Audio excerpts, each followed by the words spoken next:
I began working at the San Dimas Canyon Nature Center when I was in high school, and I would help rehabilitate North American wildlife like mule deer, mountain lions, birds of prey, raccoons, and many more. And soon after that, I actually started volunteering at the Los Angeles Zoo as a general volunteer and a docent, someone who educates the public about exotic animals.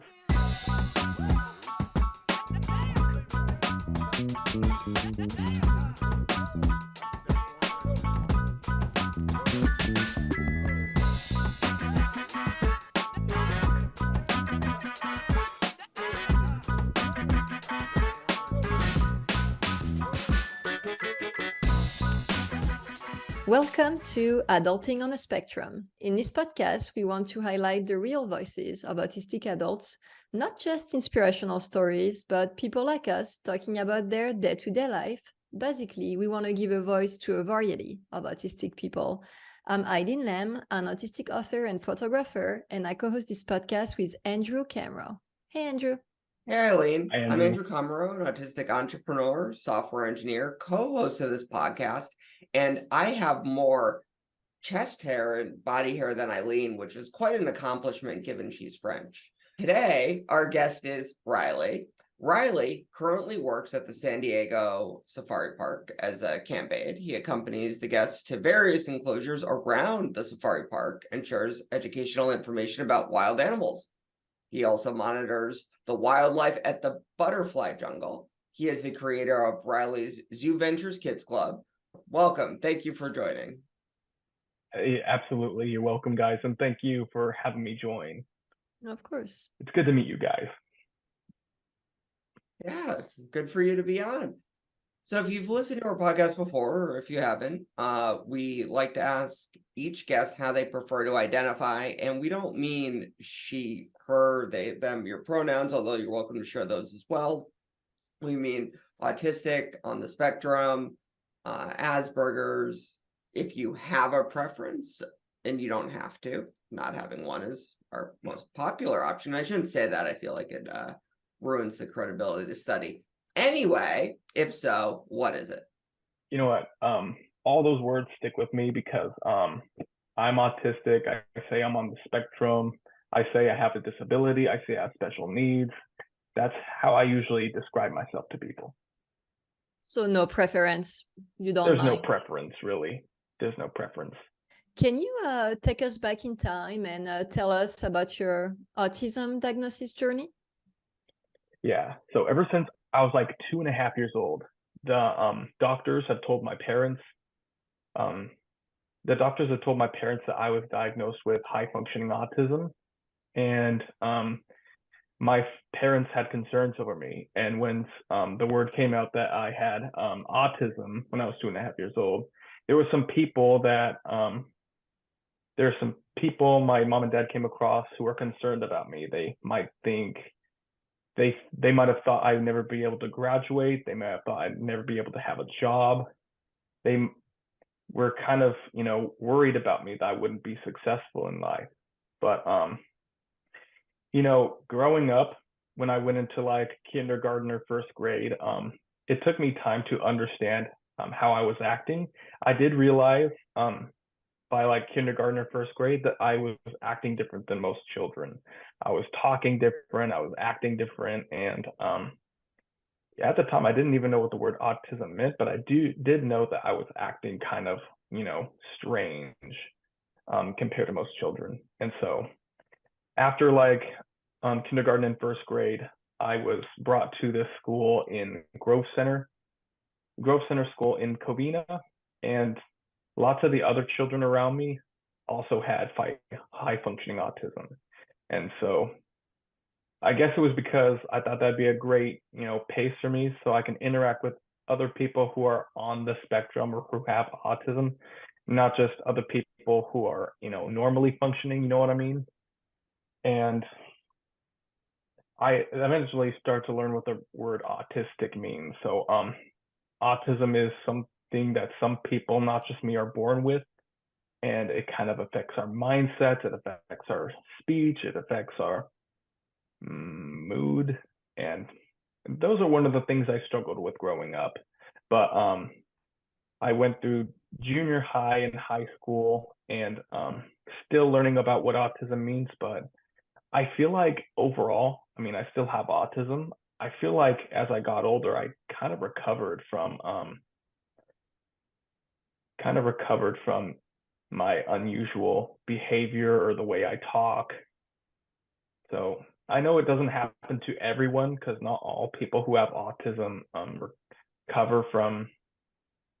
I mean, anyone who has autism, it stays in them for life. Like that goes for me too. But I understand that growing up, I got a little better at, communicating with other people, acting, natural. And so is a lot of people would say that might, again, be because, you're masking or you're holding it in, and some might even say that you shouldn't have to mask. Do you think it's a little bit of masking? Do you think it's a little bit of you just growing up, growing as a person, learning some skills to help you get by in the real world like everyone does? So masking, I wouldn't too much say I was masking it because I knew I had autism and I just, tell everyone else who's curious. I tell everyone that I have autism, but I'm just aware that despite my autism, I consider myself a person who is like grown out of, I've learned to communicate better. I've learned to act more natural growing up, but I've never been afraid to, inform people that I have autism. Like even throughout my childhood, I wasn't like afraid to, describe myself who I am. So you said that you've improved in communication and other things. Did you have any specific like therapy that you went through as a kid? Speech therapy, OT, Yes. ABA? Yeah. Like soon after I was diagnosed with the autism, when I was 2.5 years old, I had a therapist come over to my family's house and teach me therapy. And their therapy has helped me become a more better at communicating. I also took speech therapies all at the schools that I went to, preschool, kindergarten, first grade, second grade, and that's really helped me with my communication skills. So I think if someone at least knows I'm diagnosed with autism, that it'd be important for me to accept people's guidance in order to become better at communicating, learning social skills. Okay, that makes sense. Yeah, thank you. And so you clearly have an interest in animals, probably helped inspire your employment journey. Working, there aren't, let's say, a ton of zoos that people know by name. The San Diego Zoo is definitely iconic and one of them. Tell us a little bit about that career story / journey. Okay, so where to begin? My passion for animals. I started liking animals back in kindergarten. And what started it? Well, I used to play these educational games, one of them being Reader Rabbit, and they have talking animals in it. And that made me think, now I love animals. And that kind of led me to think they're important to us. Now, who works with animals? So as I went on, I played a lot of games that involve animals. I watched a lot of movies and videos that involve animals. And I visited zoos like the Los Angeles Zoo, the San Diego Zoo, the Santa Ana Zoo. And after all those visits, I was like, you know what? I might as well work with animals someday because I have a passion for animals. They're one of God's great creations, animals. And, they're important to us in our ecosystem. So I want to work with them. Not only do I have a passion for animals, but I've also been very creative on the whole animal world thing. For example, in my elementary, I imagined myself having a zoo of my own someday, called Riley Zoo. And I also was creative on thinking of designing lunch boxes with animals on them, electronic lunch boxes that make sounds, that have animals on the lunchbox, and cups that have animals on them. Yeah, I also consider myself very creative on things, especially when it comes to animals. So now, in regards to the career of working with animals. So when I went to Mount San Antonio College, I majored in animal science and got my associate's degree in it. So I learned about both domesticated and exotic animals. It also involves taking conservation. And for work experience, I began working at the San Dimas Canyon Nature Center when I was in high school.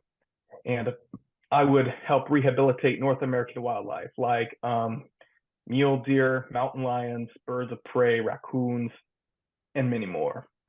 And soon after that, I actually started volunteering at the Los Angeles Zoo as a general volunteer and a docent, someone who educates the public about exotic animals. And for the docent position, I'd have to go through a 6-month UCLA course, which like teaches you all about wildlife, all the scientific names, all the instincts, all the habitats. And so I graduated that course at the Los Angeles Zoo. It was under UCLA. And while working at the Los Angeles Zoo, not only would I give educational tours to the public, but I would like work with and care for all the animals that the public interacts with. So, and right now at the San Diego Zoo Safari Park, where I went to after I graduated Liberty University with my interdisciplinary studies, I currently am a camp aide, of course, but it also involves monitoring the wildlife, such as the butterflies and birds, making sure they're, healthy and safe. It also involves, giving people rides on carts and caravans and showing them the exotic animals, the animal collection that the safari park has, amazing animals. And so I'm eventually trying to work my way up, particularly at the safari park, to work with exotic animals. And that can be done through this cross-training thing, which used to be called the Roar Corps, but now has a different name. But it helps people, learn how to work with animals, like an animal care specialist or a zookeeper. And you get a certificate at the end so that you may find a full-time job, not just at the safari park, but anywhere with animals. And yeah, that's pretty much where I am right now.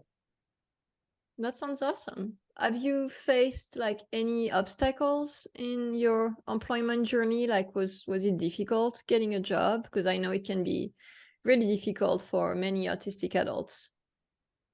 It hasn't been difficult for the jobs I've gotten. For the San Dimas Canyon Nature Center, that was pretty easy to get. And to be a docent at the Los Angeles Zoo, of course, I had to go through the class, the UCLA class. It was an obstacle, but it wasn't so hard. I really loved what I learned from that course. And it helped me become a very effective docent. And to get a job at the San Diego Zoo Safari Park, it took some time because I did a few interviews trying to get into like any position at the safari park. But I got into one and it really wasn't so hard.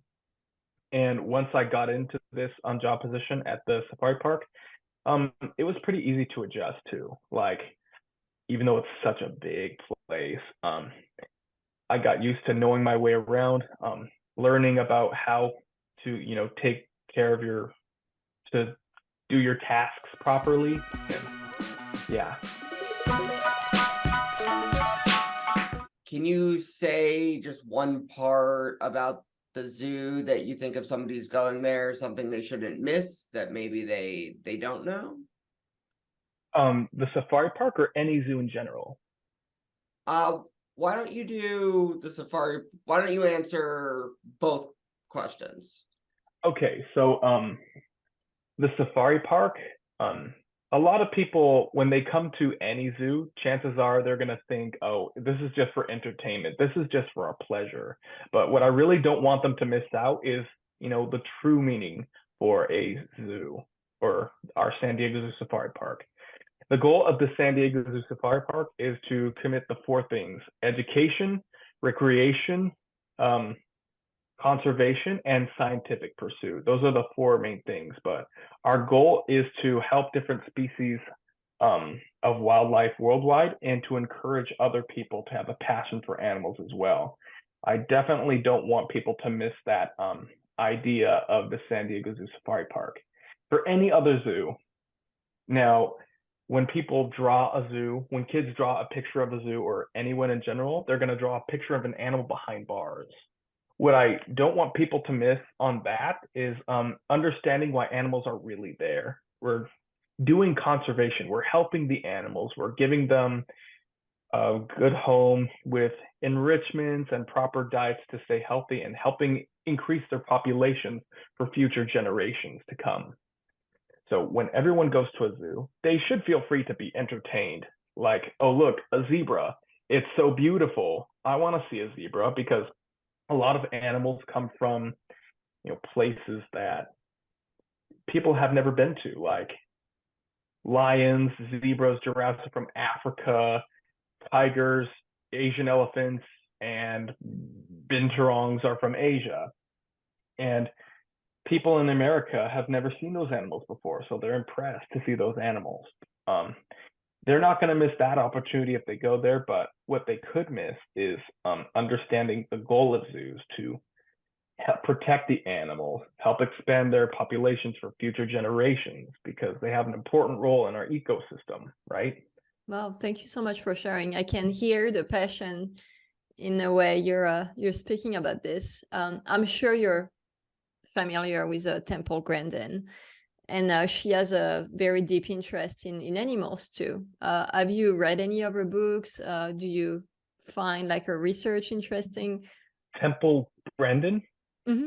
You know what? I feel like I've heard that name, but I don't think I've learned a lot about Temple Grandin. In fact, I don't think I've ever learned anything about Temple Grandin, but I would certainly like to look into that and learn more, and like learn more about what she has to say about her passion for animals and what she does. And yeah, that'd be great to know.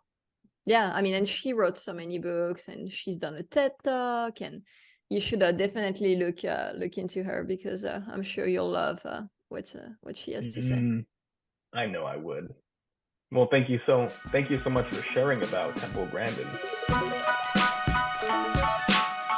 You have a mission. Can you share what that is and how that inspires you? Okay, so I have a few pieces of my mission. Of course, I want to help different species of wildlife worldwide, so that there's more in our on our planet for future generations. I want to inspire other people who are interested in having a passion for animals. I want to inspire people who have a passion for animals to, learn more about them. I also want my knowledge and passion for animals to become known to others, like the Persian, you might say. There's also people like the Crocodile Hunter or the Kratt Brothers or Jeff Corwin or Jack Hanna, who I think recently retired, but those kinds of people are famous for their passion and knowledge for animals. And I want to be like those people someday too. But not just in regards to animals, but I also want to inspire people, like basically on the autism spectrum. I want to inspire people that they're not alone, that some people are just born with autism, but they should still value themselves. They still have a place in this world. They're special people. And there's lots of great things that all people, including people with autism, can be able to accomplish. So I want to inspire people, especially autistic people, to, move forward in life, to experience the things that you will, that you might and probably will accomplish. And just because you're autistic doesn't mean you're different. You're just like everyone else. In fact, you're valuable in this world. You're very special. And I want people to, value themselves and, take pride in their hard work. And yeah, I not only do I value myself, I have to own that I do great work sometimes, but I like to value other people. I like to value their hard work and, just who they are. I want to ask you, so who inspires you? Because we mentioned Temple Grandin, and that's not Temple Grandin. So are there any people who inspire you, and does it, relate to your mission? There are lots of people who inspire me. One being Jack Hanna, because he was a zookeeper and I watched his videos growing up. The Krat brothers from the TV show Sabumafu and Wild Kratts. The crocodile hunter, he was so interesting because he was from Australia. He had a passion particularly towards crocodiles. Steve Irwin, the crocodile hunter. And I watched a lot of his videos growing up. And all those who are famous for their knowledge and passion for animals have inspired me. And those are some of the people who have inspired me to, have a passion for animals and to work with them someday. Now, there are some people with autism who inspire me. Like, there's someone named Cody Lee. He was on some talent show, some famous talent show, and he sings. He plays the piano and sings. He inspires me because people shouldn't think, oh, he's autistic. He can't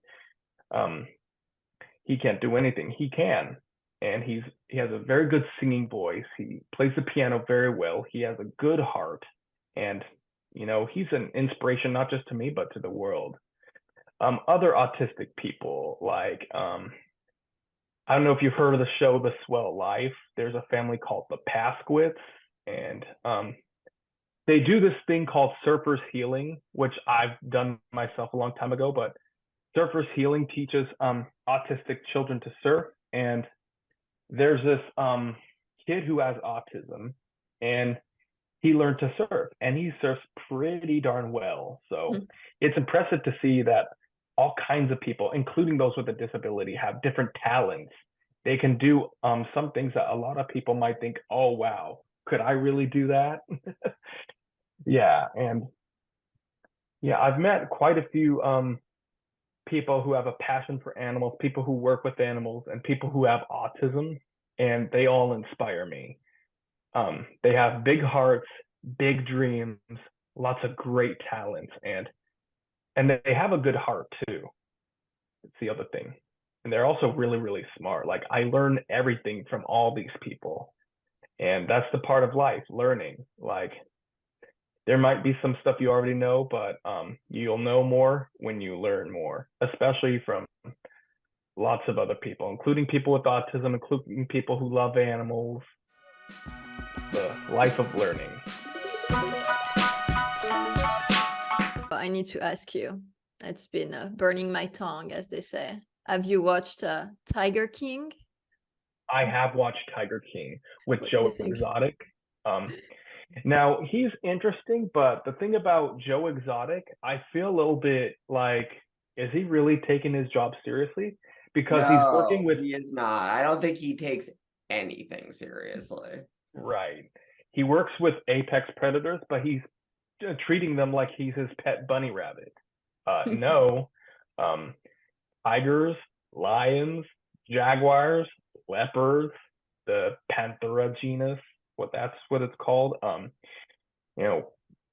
Tigers are carnivores and predators, and all he has to do is like treat them as such, treat them like wild animals.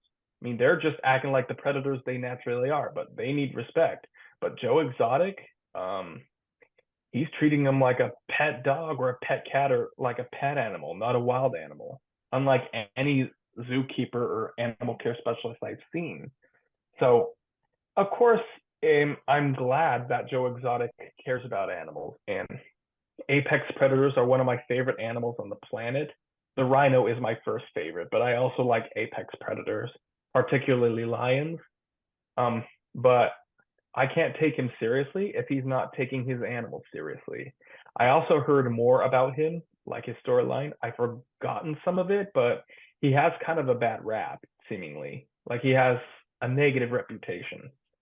But I do like watching his show on Netflix, Joe Exotic, the Tiger King. It was so interesting.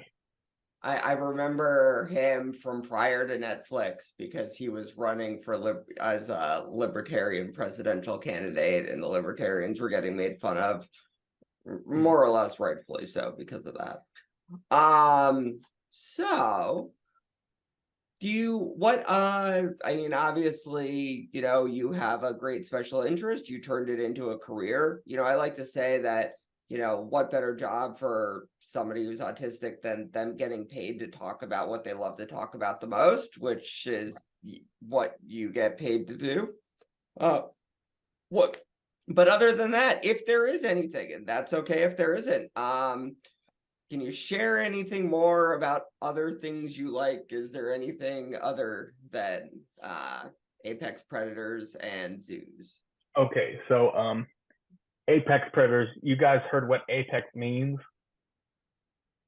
So apex means that they're at the top of the food chain, right? So the lions and tigers and bears, oh my, are apex predators. Also, a leopard or a jaguar counts as an apex predator. The large, powerful predators who don't really have a lot of or any natural enemies. So they're interesting because they have different colors. They look very majestic. They're really cool animals. And other things about zoos. Well, I learned that there are all kinds of zoos throughout our world. And I've been to one in Sweden called Kolmården. It's a really neat place because not only does it have animals, but it also has rides, a dolphin show, presentations. A lot of people would be like, wow, unbelievable. You could just go to Sweden and visit a safari park with an interesting name and see all that there. And I've been there and I was like, wow, this place is amazing. And the rest of Sweden is also pretty good too. Yeah, I still want to visit some other zoos around the world that I haven't. Like in Florida, there's Disney's Animal Kingdom. I want to look at that. There's the Cincinnati Zoo. There's the Omaha, a really famous one. The Australia Zoo, where Steve Irwin, the crocodile hunter, worked, and lots of other zoos in Europe, in different countries throughout Europe that I've heard of, but I've never been to. But it'd be interesting to visit these places and learn about them.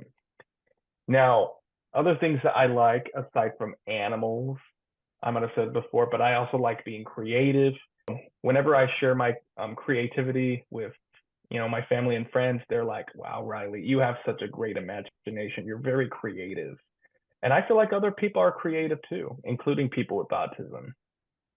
Yeah, you're right. That's a misconception that people with autism are not creative. I mean, I'm pretty creative myself. Andrew is not, but I am very creative when it comes to ideas that make money or should never be said. Usually it's one of the two or both. Would we agree, Eileen? Yeah, we all have our own creativity, which makes sense, different people. So what caused you to start Riley ZooVentures Kid Club? What was that like? Yeah, so I started it because I want to share my knowledge and passion for animals with other people, particularly children, hence it's a kids club, because I'm pretty sure they would really love to, learn about animals. I can inspire them to have a passion for animals because a lot of kids are like, oh, look, an animal, it's so interesting. And wouldn't it be cool to learn about it?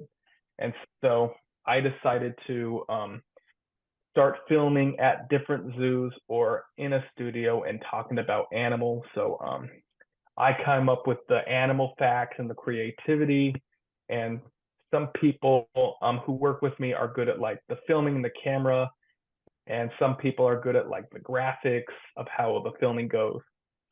But of course, I don't want to just be educational, talking about fact after fact after fact. I want to make it entertaining. I want to have a sense of humor. I want to be engaging with the people. I want to encourage, keep people encouraged to watch the video, because those are the two things that will inspire people to do it. And so I'm also trying to use this to help me earn more, because we pay money to do it, and there are some people who can pay to watch some content. Some of the content you have to pay to watch, but only if you are interested. Only those who want to be inspired by my passion and enthusiasm and knowledge for animals.